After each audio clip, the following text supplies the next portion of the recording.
First is Bethany Haywood, who is a PhD student in classics with interest particularly in Roman literature and culture.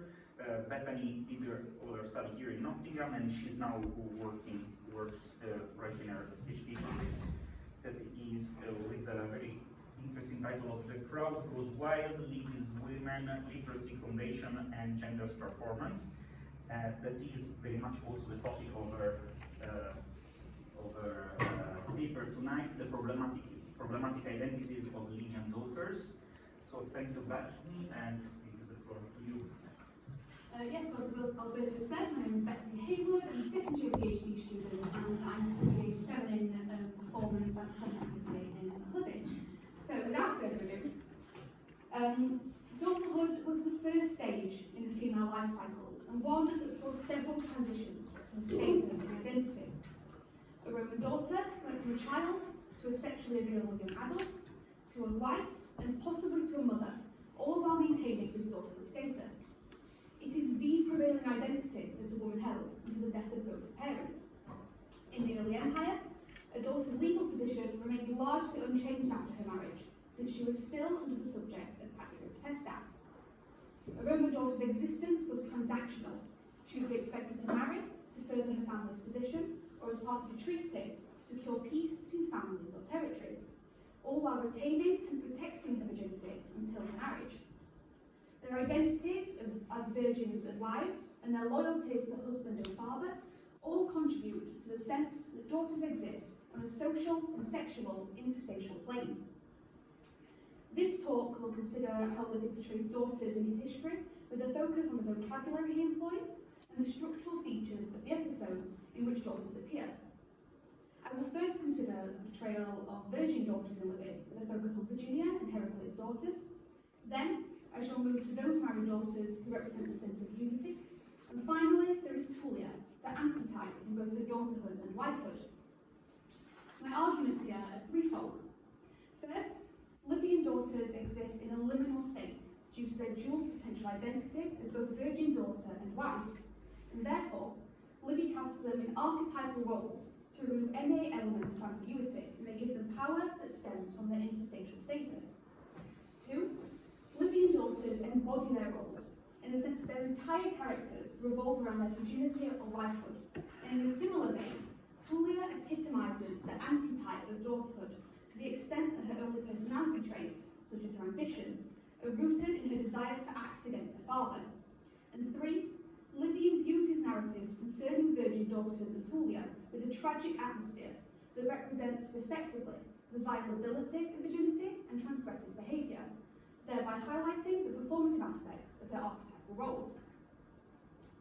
The physical state of virginity defines the first portion of the daughter's life, and was one of her first social identities.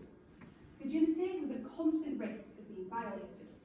This can particularly be seen with Rhea Silvia, the first virgin daughter in Livy, whose rape by Mars results in the birth of Romulus and Remus. The sacrosanct status of Rhea and her virginity embodies the concept of virginity as a public thing to be protected by the community. As Cissa 2013 puts it, everyone is concerned with the bride's parthenia. We may also consider Rhea's dual status as both archetypal virgin and literal mother of Rome, which adds to her mythical and holy status. Livy describes Rhea's virginitas as perpetua, yet her status as Virgo is invalidated by her rape. Rhea's loss of virginity does not take place in the context of a wedding. It is instead forceful and unexpected, we compressor, literally held down with force. The paradoxical perpetual virginity represents the twofold identity of daughters in the Roman family. If her virginity is perpetua, then she cannot fulfill her role as the bond between families. If she marries, then she cannot remain a virgin daughter. Livy's categorization of daughters is particularly evident in the Virginia and Syracuse conspiracy episodes, where the issue of virginity is steeped in trauma and tragedy. A summary of their respective episodes is on the handout numbers 1 and 2. From the outset, Virginia and Heracles' daughters are referred to as virgin daughters, though we may question Livy's use of Virgo in both situations. Typically, Virgo refers to a young woman who is a virgin, and references to a girl's virginity often come with some threat of violation. However, Heracles' daughters are, as Livian puts it, at an age which even enraged enemies would not touch. There is no threat of violation here, but we may assume that Livian's use of Virgo for Heracles' daughters may establish them linguistically as belonging to the virgin daughter archetype, thereby aiding in establishing expectations of behaviour. Livy also appears to use puella and philia on different occasions to heighten the tragic nature of these episodes. Heracles' daughters are called puellae by their mother when Heraclea implores the men who kill her to let her daughters live. The language Livy uses to describe Heracles' daughters changes following their mother's death, or they're only referred to as they. Part of their identity is removed when their daughterhood is taken away, and due to their youth, they fall into an uncertain role. Virginia is named 5 times in the episode, but only once in the nominative, which occurs with a passive verb. Virginia never speaks or acts, she is led and is spoken about, and her relative namelessness only contributes to her role as a daughter. Likewise, Heracles' daughters, as you may have noticed, are never named, and they only act when they are running for their lives, shortly after which they fall dead in the streets. The anonymity of these women contributes to their characters as innocent daughters, and can also be seen in the space that they take up in their narratives. Virginia's voicelessness and passivity indicate that she does not take up any space in her narrative, and instead, her virginity becomes the focus of the men around her. Their characters appear through the lens of innocence, dutiful behaviour, and vulnerability due to Livy's choice of vocabulary. Independence and self-assertiveness were not welcome traits in the ideal Roman daughter. Therefore, by not performing actions in the text, Virginia and Heracles' daughters perform the role of the perfect daughter. The paternal expectations of daughters demanded that daughters did not act, so that a father may, as Hallett 1984 puts it, sentimentalise her as a helpless and submissive creature. The similarities of the episodes are more than superficial, since both Virginia and Heracles' daughters are painted as the virgin daughter archetype. In both episodes, Livy also exploits tragic stagecraft, though I will only discuss his use of costume here. Virginius and Virginia appear in rags when they walk through the streets, while Heraclea and her daughters are said to have undone hair and shabby dress. Both the English and Latin of this is on handout number 3. Both of these have connections to tragedy and epic, while emphasising the sense of pity and lament in both situations. Both references to costume also appear before the climax of the episodes, the murder of Virginia and Heraclea respectively. The episodes discussed above take on the role of a tragic play, where we may see femininity and feminine archetypes performed for an audience, so that the characters and the dramatic associations of the characters are recognisable to an audience. The characters of Virginia and Heracles' daughters are moulded by contemporary androcentric expectations. These women take on a recognisable persona, comparable to an imago, mask, of a tragic actor, to entertain the audience. The lack of action from Virginia and Heracles' daughters may be rationalised through performance that is brought to the foreground by the tragic atmosphere of their respective episodes. Though she may have to play the role of a virgin daughter for the first years of her life, an ancient Roman daughter was also expected to marry. Betrothal was a rite of passage that signalled a virgin's marriageability and her imminent transition to wifehood. And marriage also allowed women to gain the status of wife and mother, and therefore enter a new level of society. Rather than being defined by their vulnerability, married daughters embody social cohesion and the bonds between families. When Livy mentions the betrothal of Virginia, he adjusts her characterisation to avoid the dual status of virgin bride. Livy writes, he, Virginius, said, I promised my daughter to you, Achilles, not to you, Appius, and I raised her to be a bride, not defiled. The contrast between ad nuptias and ad stuprum signifies the two outcomes for virgin daughters in Livy. Either they get married or be defiled when the virginity is forcibly taken away. If she does remain a virgin, then she cannot stay alive, as is the case with Virginia and Heracles' daughters. Virginia's characterizations, notably, do not overlap. Instead, Livy is careful to not reference her virginity, since to do so may result in ambiguity, may translate into tragic transgression. The only case where a Livian daughter has a dual role is the Fabian daughters. And again, there is a summary on your handout number 4. Krauss, 1991, has argued that the vignette is comic in nature and mirrors the themes of oppressed groups and social change brought about by women that we also see in the Lucretia and Virginia episodes. I take issue with Krauss's analysis, however. While there are some references to the setting, such as Fabian Minor's home, Livy does not allude to stagecraft or comic tropes with the same frequency that he does for tragic tropes in the Virginity and Tullia episodes. Furthermore, the Lucretia and Virginia episodes revolve around sexual violence, male control, and female sacrifice, all of which are not present in the Fabian Sisters episode. I wish to discuss, instead, the daughterhood of the Fabian Sisters.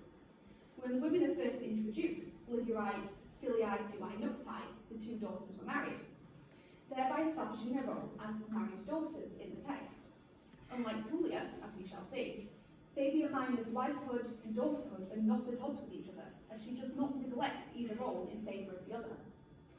Furthermore, her father has a significant role in the vignette, whereas her husband does not appear at all. By displaying the close relationship between Fabian Minor and her father, Livy ensures that her daughterhood forms a prominent feature of the characterisation. Fabian Minor conforms to the expectations of daughterly behaviour, since her loyalties align with her father as opposed to her husband. Finally, Fabian Minor does not act against her husband or father. There is no conflict between her identities, and arguably, Livy favours her presentation as a daughter as opposed to her wifehood.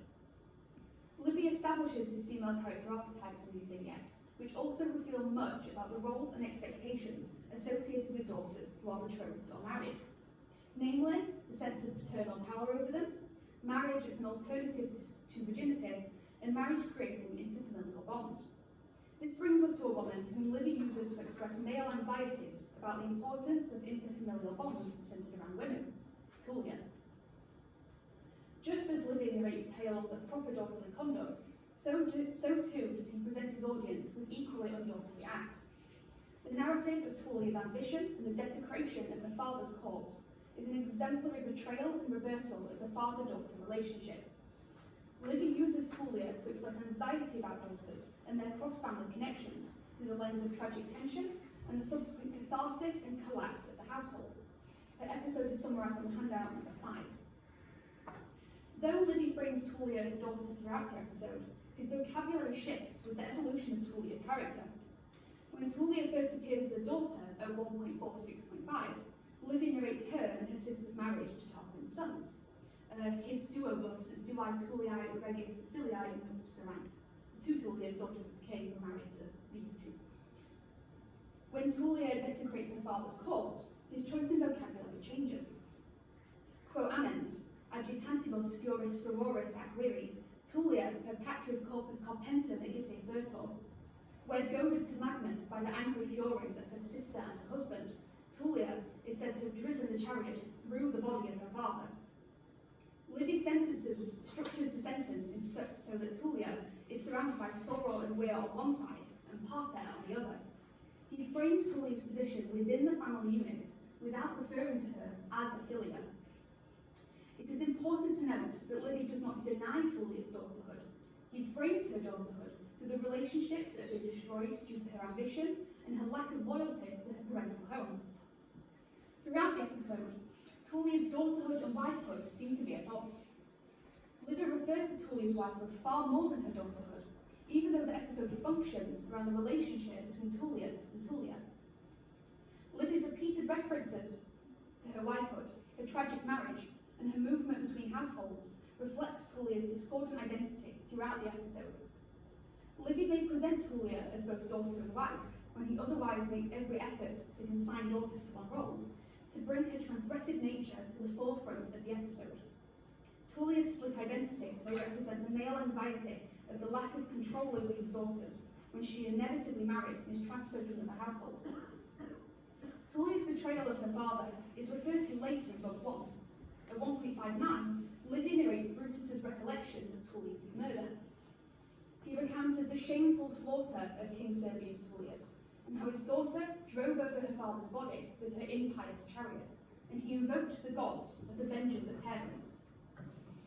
Livy reaffirms Tullia's daughterhood here by describing her as a filia, and by having Brutus reference crimes against her parentes and her pater.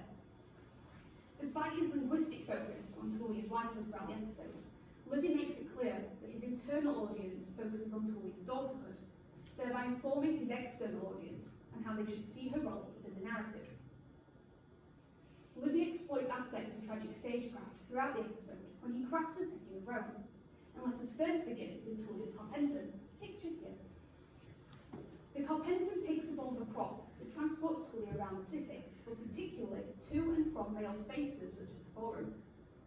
Furthermore, the Carpentum is a signifier of travel on a stage, both literally and figuratively, from Tullia's parental to her spousal home, thereby representing her passage from daughter to wife. Livy's use of setting in the Tullia episode has its roots in Roman Republican theatre. Given that the same generic set would be used for theatre productions, the setting of the drama was often verbally expressed. He describes Tullia's route through the city, even naming roads and landmarks, and both the English and Latin are on the handout number 6. So this is a map from I think it's the first Livy loan, with a map of regional Rome, and as you can see, I've marked up Tullia's route through the city that Livy describes. And what he says is that what is agreed is that she was carried into the Forum with a chariot, and with no feeling of awe before the assembly of men, she drove her husband out of the Coria, and was first called him king. She was ordered to depart by Tarquin from such a disturbance, and she then retreated home, and came to the Cyprian Street summit, where there was a new shrine to Diana. She rode the chariot out, turning it to the right, into the Urbis Clevius, so that she could go to the Esquiline Hill. The driver stood back trembling, and stopped the reins, and pointed out to his mistress the slaughtered Servius lying prostrate.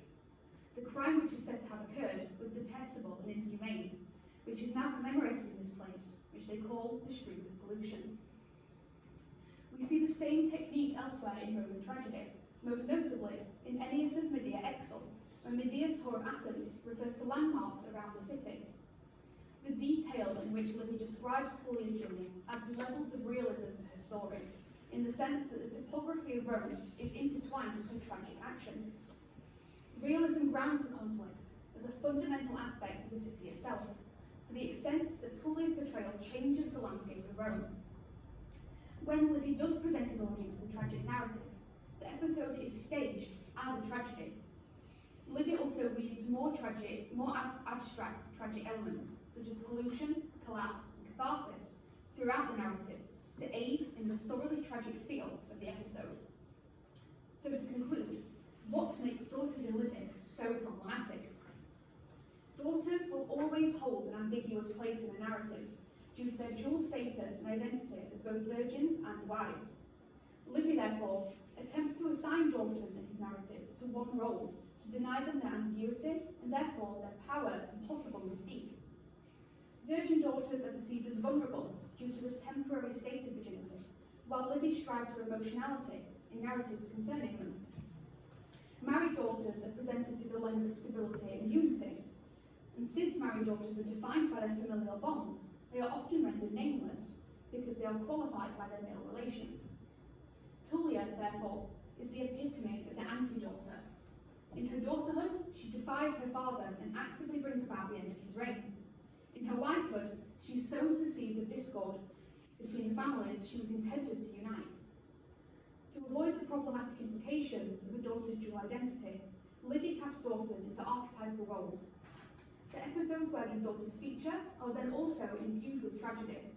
All of this together creates a sense of performance in said roles, as they put on specific masks to aid Livy's audience in understanding them.